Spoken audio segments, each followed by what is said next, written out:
Hey, listener, you probably have had a glass or two of Pinot Grigio, Prosecco, Chianti, Chianti Classico. But what about other wines of Italy? Do you know where to go from those well-known Italian wines? If you're ready to explore the wines of Italy beyond the usual suspects, then this episode is for you. You'll learn what to look for on those confusing labels and find Italian wines that will please your palate without draining your debit card. This is the Inside Wine Podcast. I'm Joe Janish, a certified specialist of wine and wine industry professional since 1996, giving you insider tips to make the right wine decisions. Today, our guest is Wanda Mann. She has been a wine writer for at least 10 or 12 years. She is the founder and main writer for winewithwanda.com. She's also the East Coast editor at Somm Journal. And she's also, I believe, an expert on Italian wine, which is why we are having her on today. And Wanda, thank you so much for joining us. Oh, thank you, Joe. It's such an honor and a pleasure. And, calling me an expert, I always say I'm an enthusiast. I'm a champion of Italian wines. And one of the things I love is that there's always something to learn. It's just a country that's so rich in history and also just a really exciting new things happening in Italy.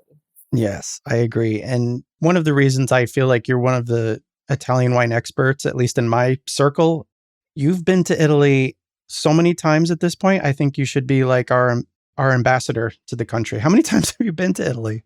I've often had the same thought. So if anyone is listening that has that power to make me some type of ambassador. Well, the funny thing is, I'm going to share something. I did not go to Italy for the first time until 2015. Oh, wow. And since then, I have been at least 20 times, if not more. And I was so, passionate about Italian wines and meeting all of these Italian wine producers when they would come to New York. And I would always feel a little bit ashamed that I had never been to Italy. And it was a place that I'd always wanted to visit. So that year for my birthday present to myself was a trip to Italy, and I spent most of it in Rome. And then I also did travel to Tuscany. And that was my first time visiting a vineyard in Italy. And, Italy has 20 different regions, and I want to visit all 20. I think I'm up to about 13 now. So I'm more than halfway there, which is exciting. Yeah, you have a pretty broad spectrum there of Italian wine, 13 of the 20. That's pretty good. Yeah, it's pretty good. So I've been very blessed. I always tell people sometimes taking that first step and doing it on your own, it just seemed once I took that trip and invested in myself, then all of these opportunities started coming for me professionally to visit Italy. So it's been fantastic. Yeah, and you've really been a great representative for Italian wine in general. And, today, what I want to talk about is kind of exploring Italy a little bit. You've already explored Italy. You've explored 13 of their regions. And our listener is probably familiar with American wines and varietal-based wines, Cabernet, Chardonnay, Sauvignon Blanc, Merlot. But then when it comes to Italy, they probably know Pinot Grigio. They probably know Chianti. They may have heard of the big Bs, the Brunello, the Barolo, but maybe they don't know so much. And I would even argue that our listener might think that Chianti is a grape as opposed to a region. Exactly. So you know what I would really like you to do is kind of just let's start with the easy one. The easy one is everyone has had a Chianti at some point in their lives, of course, right? So maybe we could start there, and then you can help our listener explore beyond, their familiar zone of drinking a Chianti, and then where they can go from there to explore, beautiful Italian wines. Great. We always like to think of Chianti as the great kind of gateway. Yeah, the gateway drug to Italy, wine, or a great right? gateway wine. Really Whoops. Gateway wine. Especially, I just remember even growing up in New York, and I imagine any city where you have a strong Italian American community and you have a favorite Italian restaurant. I just remember always seeing what's called the fiasco, that straw-covered bottle of Chianti. And I think it's probably the first Italian wine that many Americans tasted and felt comfortable with, even if we didn't know the grape. So the first thing I'm going to answer for you today, Chianti is not the name of the grape. It is the region in Tuscany, and the grape is Sangiovese. Sangiovese. Sangiovese, And it's also red grape. probably the first wine bottle that we stuck a candle into. Yes, and my mom still has one. So, That's great. If you have not seen it, we'll have a picture in the show notes of a oh yes, fiasco. we definitely should. So when we're talking about Chianti, we're talking about this large region in Tuscany, where Sangiovese is grown and Chianti is produced. But also, there's one of my friends described Chianti. Think of Chianti as New York City, and then you have Chianti Classico, which would be Manhattan, as he described it. That's a good way to put it. And within Manhattan, you have different neighborhoods.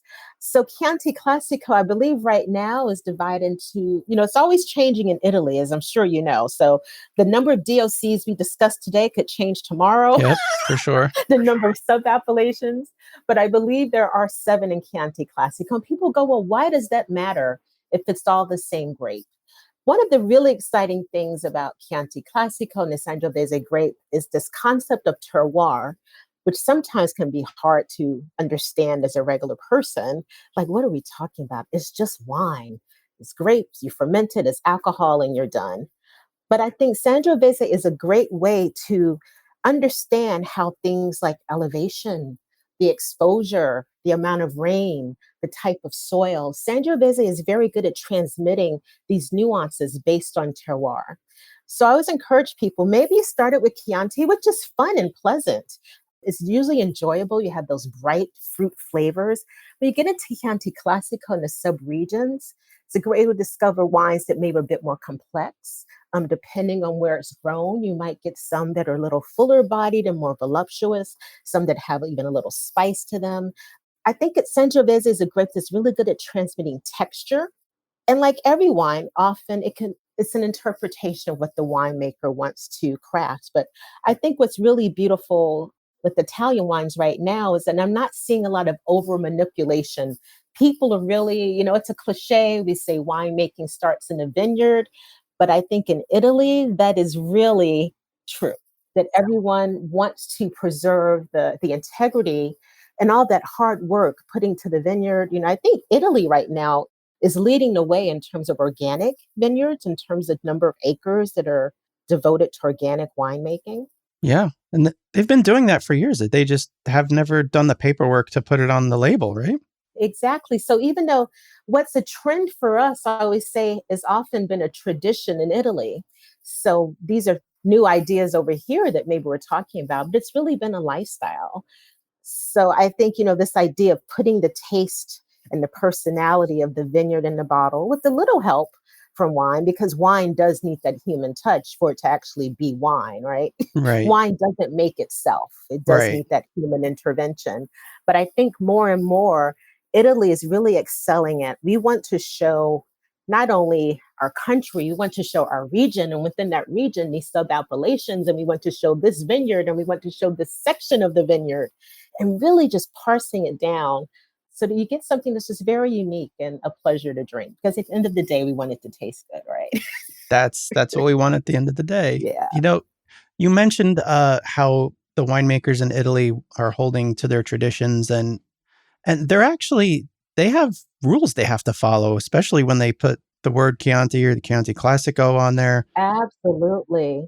So there's at least a level of trust and a level of, would you call it, consistency when people are looking for wines with those words on the label? I believe so, because you said, yes, Italy has essentially these 3 tiers of wine, the DOC, DOCG, and your IGT wines. And as you said, all of those, they're not just letters on the label. They represent a set of rules that the winemakers must follow in terms of the percentage of the grape used. Sometimes that includes, the minimum, maximum volume of alcohol in each bottle, because they understand that this wine is not just representing that winemaker, it's representing the region and it's representing that appellation. So the rules are not there to confine the winemaker, but I think to ensure that everyone is striving for at least the same minimum level of excellence, which in Italy, that minimum level is quite high, Yeah, I think. right. Right. So for our listener, if they see the DOC on the label, like I think they already kind of get that it's something that is a good idea to look for. Like what's your feeling on the whole DOC/DOCG versus like just seeing, Merlot on a label? Yeah, that's a good point. I always tell people, seeing DOC, and I guess I should remind people, DOC stands for, oh, don't make me speak Italian. I'm not going to say it. I was hoping you would Denominazione. say it, Joe. Denominazione origine controllata. One more time. One more time. Denominazione origine controllata, right? So Wow. denomination of controlled origin, I guess more or less is the loose translation. Right now, I think there are about 334 DOC wines, right, in Italy. So what that means, look, I always tell people, it's not a guarantee that you're going to like the wine because you're allowed to. That's very subjective in terms of taste. But it does give you a certain level of confidence that this wine meets the criteria established by that local consortium. So I think that's all. And DOCG, there are about 74. And that's when we're getting into, we call it the top of the quality pyramid, right? The DOCG wines. So that's where we're talking about the Barolos and the Brunellos. Again, it's not a guarantee you're going to love the wine, but we're talking very strict criteria at that point. So again, I say it's kind of a seal of, okay, it met the standards at home. Right. And gives us a bit of confidence Right. here when we buy the bottle. And it should give you some level of expectation of what's inside the bottle. Like Exactly. if something says Brunello DOC, it's probably not going to taste like Barolo DOC or a Chianti DOC. Like each one of those DOCs kind of has their own character. That's true. That is very true. Now you mentioned Sangiovese. Yes. And that is the base grape. If Italians made wines in the United States, they would just take Chianti Classico off the label and they would just put Sangiovese on the label. But they put Chianti and Chianti Classico on it. And you mentioned that Sangiovese is grown elsewhere in Italy. So if our listener likes Chianti Classico, what are some other Sangiovese based wines that they might enjoy, based on like the styles and how, Chianti Classico is made versus some of these other areas? Sure. Well, I think, if we're staying in Tuscany, definitely one that doesn't get nearly enough attention, I think, is Vino Nobile de Montepulciano, right? One of my favorites. Yeah. So I think sometimes people are confused because they see Montepulciano on the label and they think, oh, this is Montepulciano. Well, Montepulciano de Abruzzo is a different grape from a different region. But when you see Vino Nobile di Montepulciano, that is from Tuscany and it's Sangiovese. And to me, it's kind of that great middle ground between Chianti Classico and the Brunello. Definitely can be a bit more complex than Chianti Classico, but maybe a bit more approachable than a Brunello. Again, great texture, great body, very elegant wines that age well. So I think anyone that has loved Chianti and then find themselves moving to Chianti Classico, try some Vino Nobile. I mean, really, people don't drink enough of it. No, I agree with you. It's a beautiful wine, and I agree with you on the whole middle ground between, it's like a stepping stone It to is. moving into Brunello. So we had the gateway wine is Chianti Classico. The segue wine is Vino Nobile. And then when you're ready for the heavy hitter, what's the next step in Sangiovese? Brunello de Montalcino. Where else do we go? That's when you really feel like a grown up, like I am drinking wine, right? There's just something so magical about Brunello. And for any of your listeners who may have gone there, Montalcino is tiny. Yes. Yeah. It's really small hilltop, I guess, village in a sense, but it just has this aura surrounding it, just the cobblestones and, the stone buildings. And it's just such a beautiful place. And then you have all these beautiful hilltop vineyards. And many of these producers, their families have been making wine for generations. And that's the great thing about Italy. I think we have to remind ourselves, Italy as a country, as a republic, that only happened in the 19th century. But winemaking has been consistent, and that winemaking history is 4,000 years old. So just the amount of time, the stories these vineyards and these vines can tell. There's a reason that Brunello is so coveted. People say, oh, what's the big deal? It's still Sangiovese. But again, we're talking about a singular expression. We're talking about different soils. They have this mountain Amiata that kind of serves as a barrier in terms of helping to mitigate some of the weather conditions. And just these wines just age really well. So, I think right now, and I should have double checked this, I think before Brunello can even be released, I think it was just the 2016s that we just tasted. So it's 5 years. It's 5 years. Yeah, the winery's aging it for 5 years for you. Yes, Yeah. before we even get to taste it, before it's released. So it just goes to show you the artistry and how well you have to know this grape to even say, wow, I don't think this wine is going to be ready for at least 5 years before we're going to release it. And even then, you're talking about wines that can go 20, 25, 30, 40 years, maybe more. Yeah, let's get into that just a little bit. Now, there are definitely exceptions with Chianti Classico and especially Chianti Classico Reserva. There are some wines that will benefit from some age, but generally speaking, a Chianti Classico and some Chianti Classico Reservas, you pretty much open them up, you drink them when you buy them, like you age them in the trunk on the way home. Vino Nobili, I mean, I guess some of them you can drink upon release. It really depends, but they also can benefit from aging, right? Yeah. Yep. I think they benefit from aging. But I think more and more, I think you've hit on something really important. Most of us in the US, most people buy wine, they're drinking it that night or at least within that week. Right. And I think more winemakers are realizing the average drinker doesn't have this. I don't have a wine cellar at home. I live in a small Manhattan apartment. Right. So this idea of keeping a large supply of wines that I can't drink yet because they're not ready, well, that's a little aggravating. Most people, when they buy a wine, they want it to be ready to enjoy at that moment. So I think what's happening now is that there used to be this idea, well, oh, you just need to be patient. You need to be more mature and just accept that you need to wait for this wine. Whereas now producers are like, we need to send wine that's ready to drink and for people to enjoy, but still has the capacity for aging. And for me, that's very exciting because I love tasting a wine when it's newly released because 9 out of 10 of them are drinkable. But with wines that have the capacity for aging, you get a hint also of how it's going to evolve. So when you're able to, if you can buy 2 or 3 bottles, and if it's a wine you really enjoy, tuck it away and you'll see it. How will the tannins change? Maybe it's a little ripe right now. Maybe some of that fruit's going to fall away and some more savory characters will come in, characteristics. So, but yeah, most people just, and winemakers, I think, want people to enjoy that bottle and say, wow, this is good now. Like, oh, it's not great. I guess I should have waited 10 years. That's not the experience that people want to have. Now, let me ask you, because I do like to ask this every once in a while, especially with wines from Tuscany, when we're talking about some of these heavier hitters like the Vino Nobili or Brunello. Do you decant them ahead of time to kind of aerate them, or do you just drink them right out of the bottle if they're new, if they're younger? I do not, I very, very rarely decant. The only time I would generally decant if I think there's a bottle with a lot of sediment.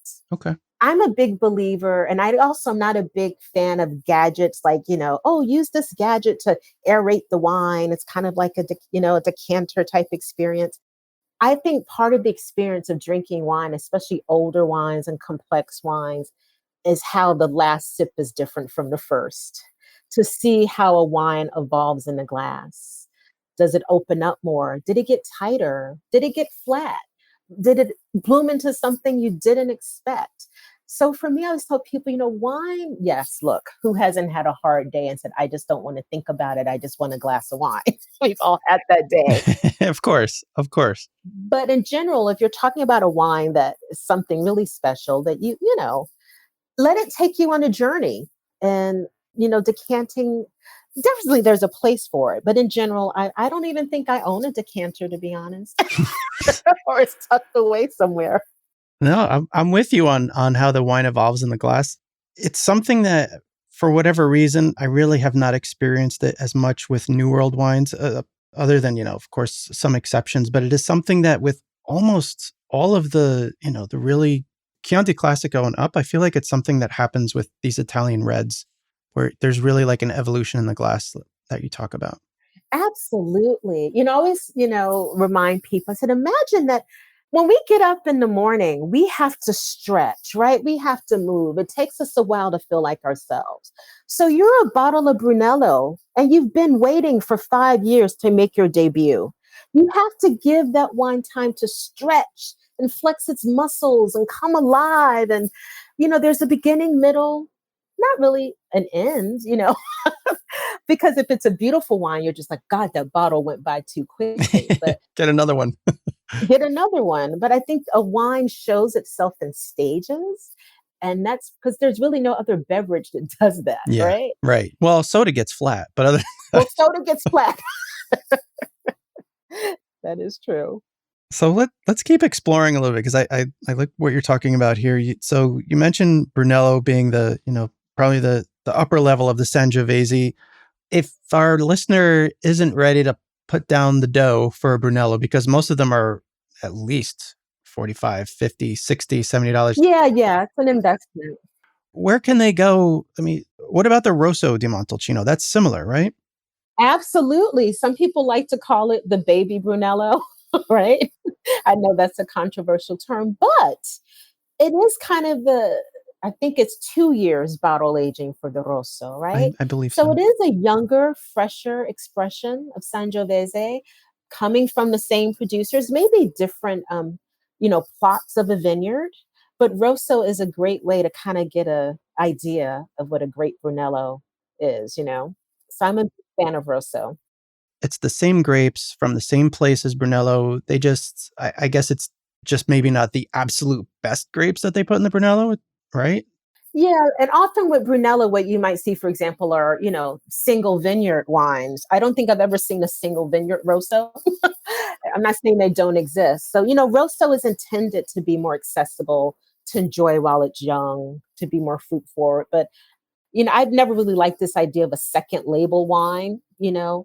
I don't see Rosso as a second label. I think it stands on its own as a very quality expression of Sangiovese, just different.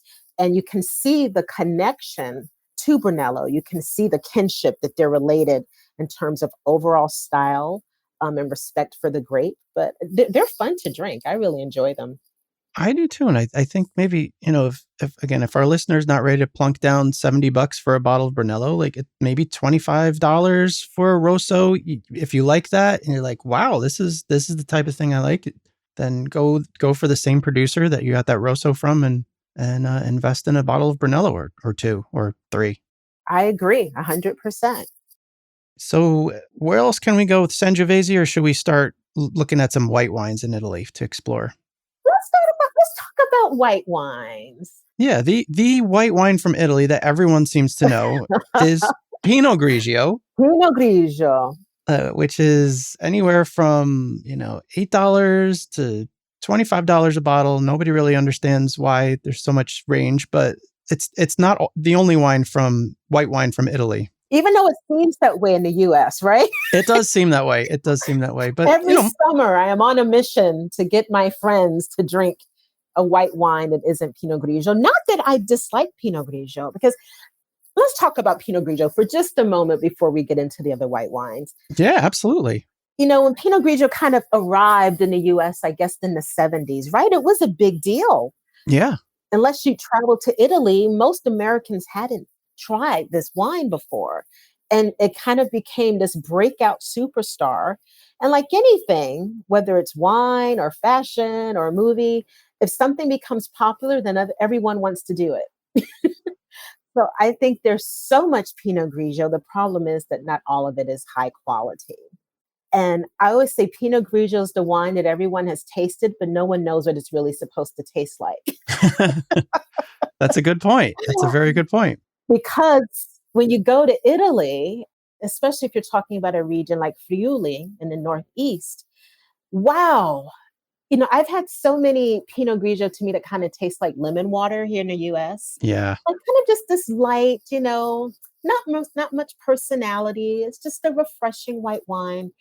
But suddenly, this idea of texture, aroma, body, minerality in a Pinot Grigio, it exists. Yeah. It Yeah. exists. And I'm starting to see a change. I mean, I always look at wine lists to see which Pinot Grigio they're carrying. And I'm starting to see some really interesting producers. And I would just encourage people, everyone I think has a favorite Pinot Grigio, the one that they first tasted. And in their mind, that's what that wine is supposed to taste like. But I would encourage them to seek out, especially from Friuli, which is often regarded as the premier region for white wines in Italy. It may blow your mind a little bit. Yeah, I wanted you to talk about exploring wines in Italy and beyond Pinot Grigio, but maybe the first step to exploring beyond Pinot Grigio is exploring to the Friuli for Pinot Grigio, because to your point, our listener may have never even had, a really good quality Pinot Grigio from Friuli or the Collio, further up north. So what they should do is look on the label for what? Look for I'm glad you said Collio, because Collio DOC is a great region, a great appellation for not only Pinot Grigio, but they have Ribolla Gialla, Friulano, all of these really interesting varietal wines. And you don't have to memorize them, but I would say in general, if you see Collio on a label, those white wines just tend to have a lot of texture. And I guess that's something in any wine for me, that's such an important trait to have, just this texture and some personality and structure. I always say these are wines that are elegant, but they're not wimpy. They have finesse and style, but they're just very enjoyable. And I think once you've had them, it's kind of hard to go back to those kind of generic style, Grigio wines, because they're really something great.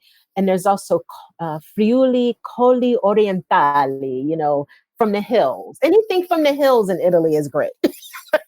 Hills is always a good thing. Hills are always a good sign. Yeah, I think to your point, start your exploration beyond Pinot Grigio with Pinot Grigio. Look for that more specific area, if it's Collio, if it's Friuli, if it's Graves, whatever it is, and expect to spend how much more money do you think a Pinot Grigio of that level is going to be? Is that going to be like 17?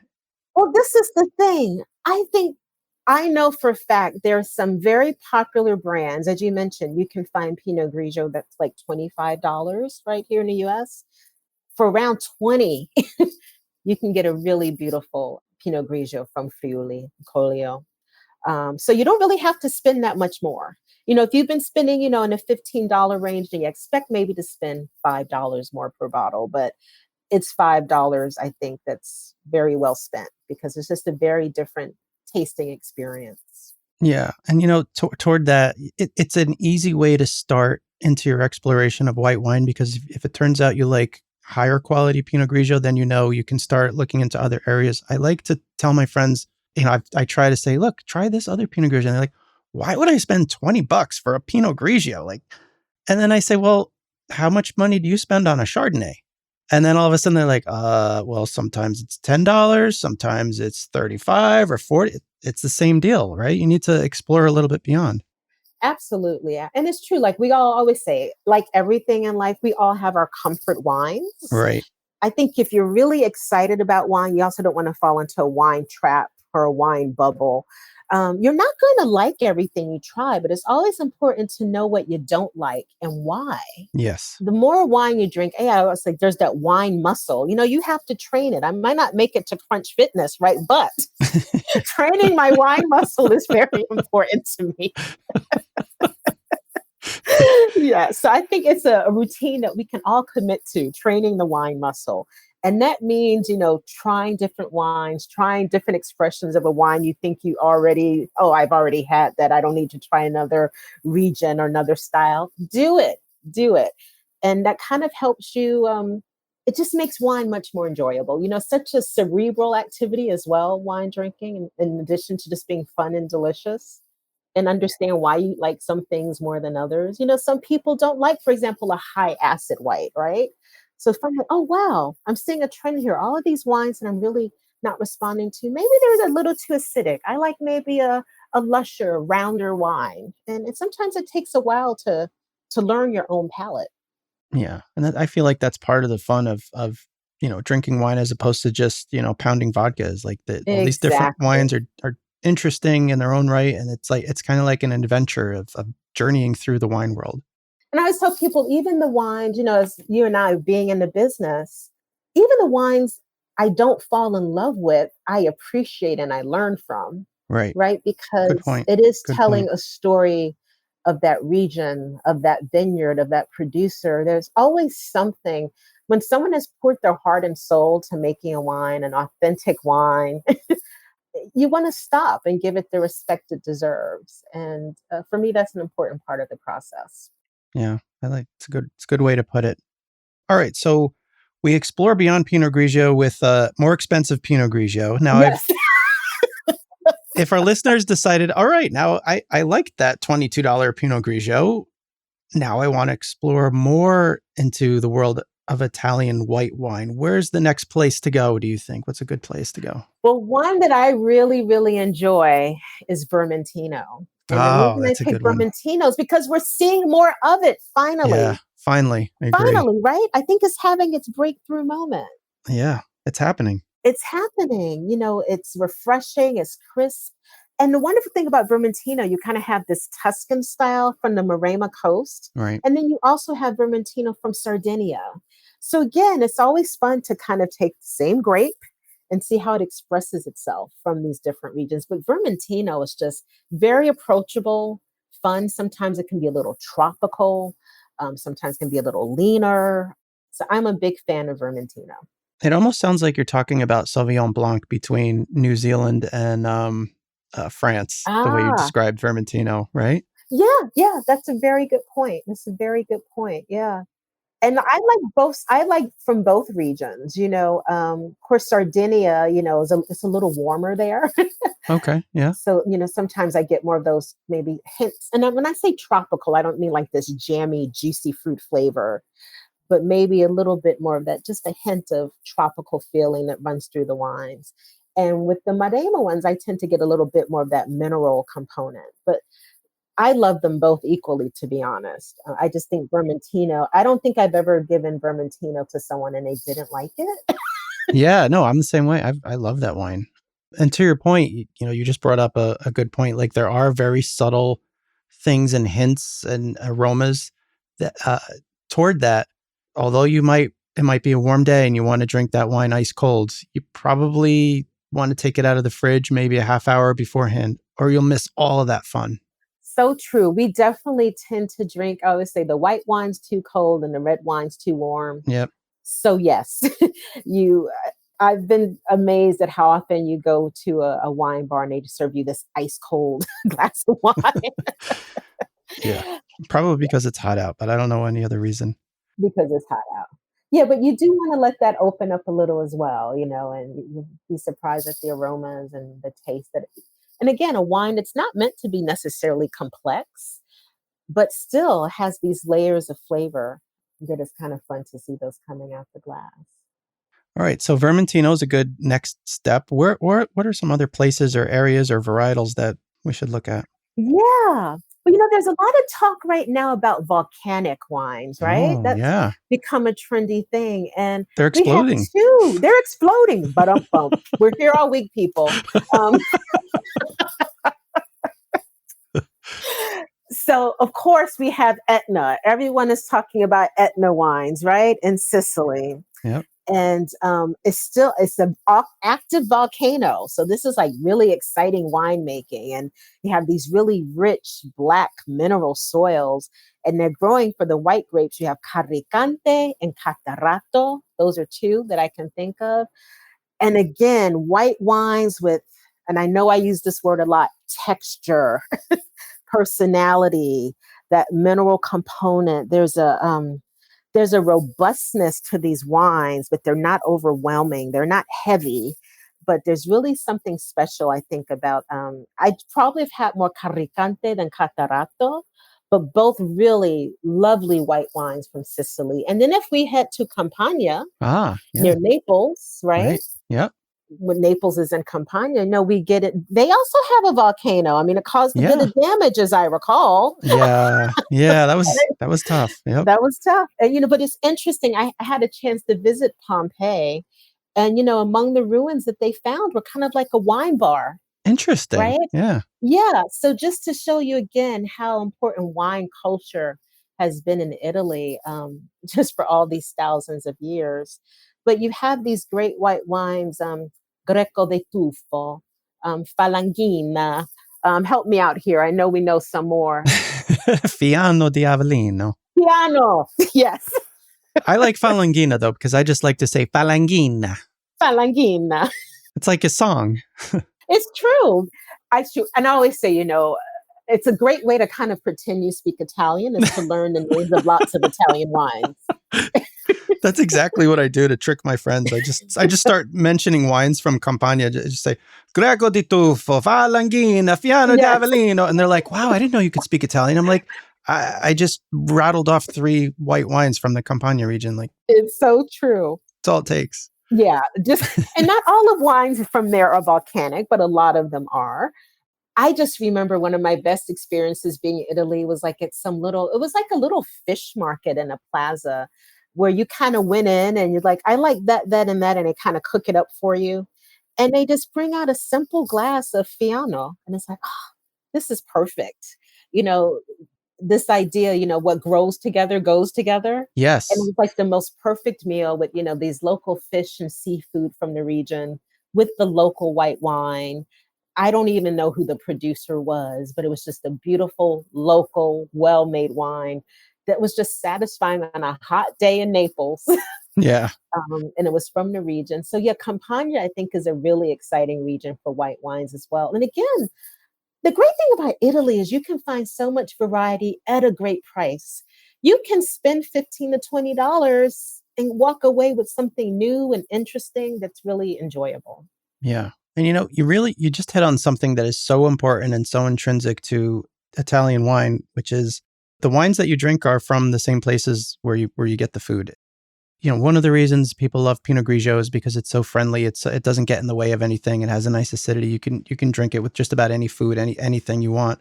But if you really want to start enjoying the other white wines of Italy, take a look at like some of the different cuisines from some of these different areas and the wines that pair with those cuisines. Can you give us like some examples from your travels, like of some pairings that really work in your mind that people might be able to replicate in the United States? Sure. So as I mentioned, and definitely in Naples, it was like I remember having just like lightly fried seafood, right? That was great. Like in Sicily, I remember having white wine, very refreshing, with crudo, raw seafood. Oh, sushi. Yeah, so like Italian style carpaccio, right? But Right. this beautiful thinly sliced fish. So yeah, you could also, you don't have to stick with Italian food. You could also pair it with sushi and it would be perfect. I remember in Friuli and Collio, the food there is a little heavier and heartier. It's right on the border of Slovenia. Okay. And pairing the white wines with foods that were a bit more, we had ham, for example, Mm, and it was amazing because the wine had this mineral component that worked really nicely with kind of the saltiness of the ham, and the acid kind of worked to help with the fat of the ham. And it was just a great combination.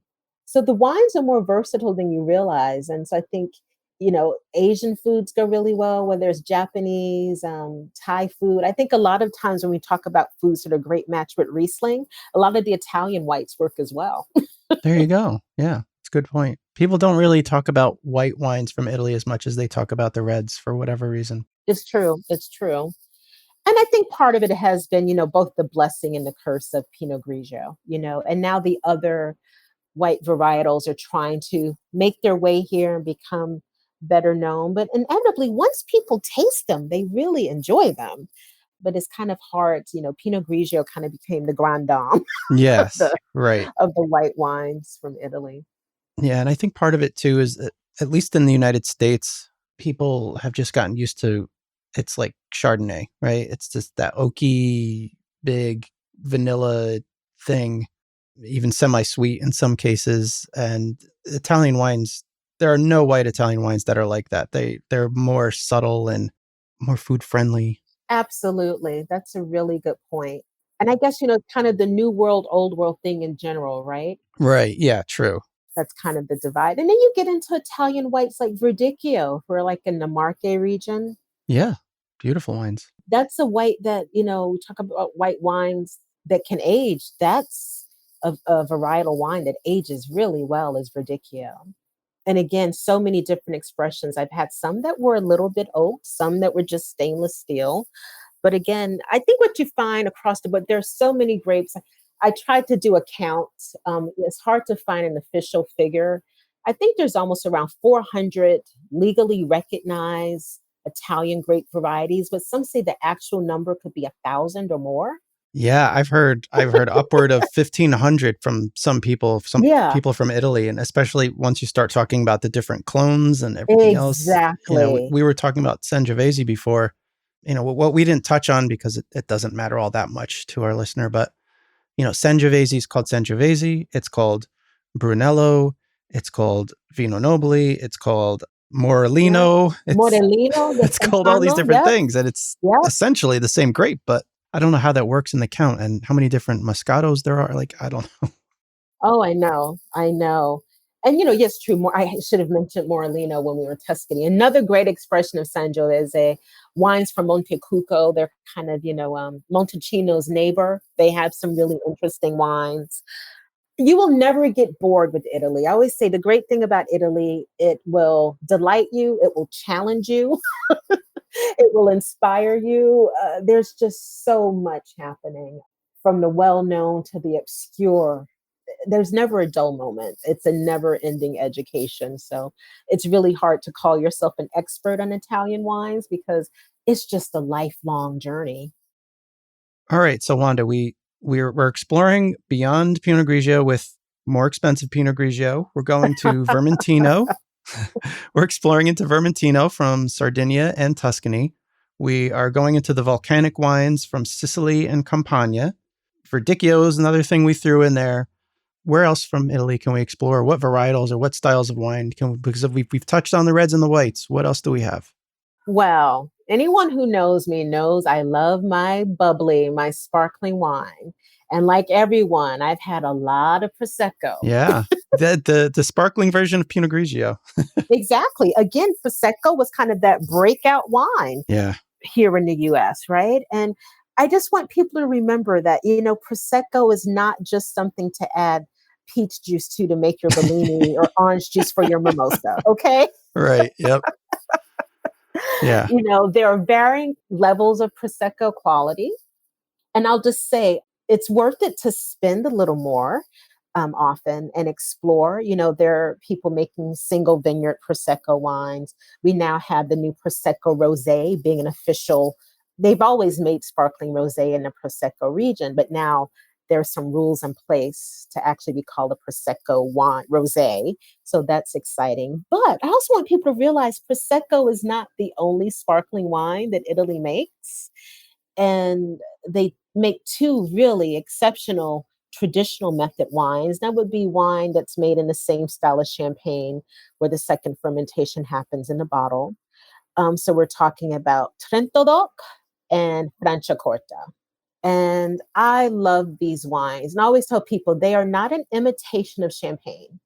It's the same technique, but it's a different wine. So don't expect champagne when you open these bottles. Exactly. Expect again, of course, you're going to have the beautiful, lively bubbles made from Chardonnay primarily as well. But because of, let's take Trentadolc, we're talking about the Dolomite Mountains. So we're talking again about these high elevation vineyards, that kind of alpine air influence. Just really, I've had, some Trentadolcs that are 2 years old. I've had some that are 10 or 15, 20 years old. Just really beautiful, elegant wines. And with that, that texture that you expect from wines that have spent time aging on the lees, right? So sometimes you get that brioche and that buttery taste that you might find in a champagne. But again, not an imitation of champagne, something quite different. But these wines stand on their own. I know with my Italian friends, the times I've, had to bring a bottle. If I bring a bottle of Trento DOC, everyone gets very excited. And same with Franciacorta, because they're known for, these are very labor intensive wines to make, like any traditional method wine, right? Hmm. They're not easy to make. They take a lot of patience. So Prosecco, which is lovely and a unique thing, the bubbles come through the Charmat method. It doesn't go through that second fermentation in the bottle. Not quite as labor intensive. Different expression. Prosecco tends to be lighter, a little fruitier, a little more approachable. Trento Talk is kind of a bit more sophisticated in some ways. Okay. Now, Prosecco again, like now it's becoming so ubiquitous. It's hard to pin it down. If you're going to do Prosecco, I mean, people spend 10 or 12 bucks on a Prosecco these days, but there are better ones. Another word that I like to say, Valdobbiadene. Yeah, yeah. Pomerliano, Valdobbiadene. Yes. Valdobbiadene. You look at for some of those and spend a little extra, maybe $18 to $25 for a good Prosecco if you want to explore beyond the less expensive Prosecco that you've been drinking. Now, what about these Franciacorta and Trenta Docs? What price range are we looking at per bottle for those? Well, that's the thing. And I think that's part of the challenge they've had here in the US. So a non-vintage of Trento DACA Franciacorta isn't much less expensive than a bottle of non-vintage champagne. Ah, okay. So that is part of the challenge. It's a tough decision, It's right? a If you're going to tough spend, decision. yeah, Exactly. People know champagne and they're familiar with it. So sometimes to take that gamble of same amount of money, but I already know what champagne is. And I know people go, ooh, when I bring it. There's a bit of a learning curve with the higher end Italian sparkling. So yeah, I would say minimum from what I've seen, $35 to $40 okay. for Trento Doc and Franciacorta. Hey, you know what? I would argue that a non-vintage champagne in that price range is probably one of the more the volume producers. Maybe not. I mean, still, anything that says champagne on it is going to be excellent quality, but it might be that a $35 or $40 Franciacorta or Trenta Doc may actually be a higher quality than a similarly priced non-vintage. Is that a fair assumption, or am I being unfair to champagne? No, I think that's a very no, I think that's a very good way to describe it. I think you're right on with that. And I just think it's important to remember, with every wine, we kind of cast this umbrella. We're talking about whether it's French wine, American wine, Italian wine. Under that umbrella, there are so many categories and nuances that to just call something Italian wine, that's just the beginning of the conversation, Yeah, right? right, It really is. So if someone says, "Oh, I don't like Pinot Grigio," well, maybe you didn't like that one, but let me tell you, right. there's a whole world of wines out there in Italy in each different region that I would find it hard to believe that someone doesn't have an Italian wine that they don't care for. That would just really surprise me, and I wouldn't want to be friends with them. I can't be I friends with can't someone be who friends can't with find an you. Italian wine they like. Exactly. Well, you know what? Toward that, I think we should finish on what I find to be perhaps the friendliest of all of the Italian wines. As long as we were talking about bubbles, Okay, I think I know what you're going to say, but go ahead. Lambrusco. Lambrusco, I agree. I love Lambrusco. And there's always like that mind moment. People go, wait, it's bubbly, but it's red. Yeah, yeah, dark red, right? In It's many dark cases, red. It's not yeah, rosé. like almost black. It's so dark. It's like a navy purple, if there's such a thing. It's like so Yeah. Oh, dark. and especially this time of year, my God, Lambrusco, so refreshing, so beautiful. And again, I think a wine that in the US is starting to get the respect it deserves because we have some really high quality wines in the marketplace now. So I think a lot of people, they may have tasted Lambrusco years ago and they just think it's kind of this really sweet and kind of jammy wine with a little bit of fizz. And that's not the real Lambrusco story. Yeah, and again, I think you follow the price points. Find something that says Lambrusco on it that has the DOC on there. At least 15 to 20 bucks. Is that about right?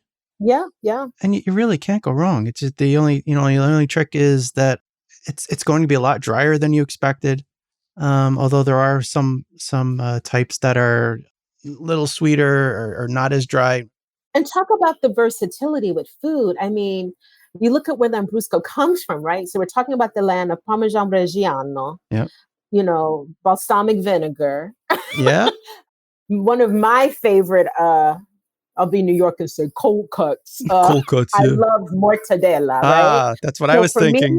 Yep. a glass of Lambrusco and mortadella, I am in heaven. Yes. Love it. Bolognese, bolognese sauce. Oh God, I'm getting hungry. So if you want to talk about a wine that just goes with so many different Italian foods that we all know and love, Yeah. It goes with pizza, everything. pizza. Goes with everything. And actually, It goes with everything. one of the most magical wine and food matches I've ever enjoyed in my life, and I try to repeat it as often as I can, is real legit barbecue. Not like you throw something on your grill, but like actual smoked ribs or pork, pulled pork, that type of thing. Real barbecue with Lambrusco. It's just unbelievable, the match. It's so delicious. Ooh, that sounds good. Yeah. Yeah. Now I really want a glass of Lambrusco. But I agree with you. It's one of those, people need to, show some love to Lambrusco. It's just I've had some really amazing ones the past few years. And I'm like, wow, why aren't more people drinking this? Yeah. And, part of it is there's so many beautiful, I think we've barely tapped the surface, right? But from whether you're talking about classic reds like Chianti Classic and Brunello, talking about a well-known white like Pinot Grigio, whether we're talking about a lesser-known white like Vermintino, we talked about Prosecco, Franciacorta, Trenta DOC Lambrusco, pretty much any category of wine. Yeah. Italy has a solid representation of it, and that's pretty impressive. And it's not a trend, it's a tradition, right? It's something they've been doing for a long time, and that's what makes it really exciting. It's the one thing inside of Italy that's been consistent. Yeah, absolutely. That's a really good point. If nothing else. If nothing else. Well, Wanda, I really appreciate you taking the time to do this and walk us through a virtual tour of Italy and of Italian wine. If our listener has not yet stepped into the world of Italian wine, I think you've opened the door and guided them in. Thank you. Yes. Well, it's been a pleasure. And, more than the facts and the figures, for me, it's the emotion, right? And I think anyone who's traveled to Italy and has had a chance to visit a winery or just go to a restaurant, that feeling, that connection that wine brings. And I think that's one of the reasons in my wine writing, I kind of gravitated towards Italian wines, because even as I was learning, and there was a time when, like most people, I didn't know the difference between a Brunello and a Barolo. I found the Italian people so welcoming, so encouraging, just so happy to share their culture through wine. And for me, that's what makes it such a joy as well. Just this connector of people and cultures. Agreed. But it's a big reason why I've been in the wine business as long as I've had. Yeah. So, Wanda, you write about all types of wine, but you do have a pretty good focus on Italian wine. If people want to learn more about Italian wine, want to follow you, where should they find you on social media, on the interwebs? Where can they find you? Sure. My website is winewithwanda.com. And on Instagram and Twitter, I'm Wine Dine Wanda, because someone stole the other name, but that's another story. Next episode. Next episode. So Wine Dine Wanda on Instagram. And I tend to post there a few times a week what I'm drinking, and very often they're wines from Italy. So great. We'll have those in the show notes as well. So when you stop your car or get off your bike or whatever it is you're doing, you can check the show notes, swipe up, left, down, right. I'm not sure which. And that's about it. Thanks again, Wanda. Really appreciate this. Oh, thank you. This has been fun. Thank you so much for the opportunity. Absolutely. Thanks so much for listening to my conversation with Wanda Mann.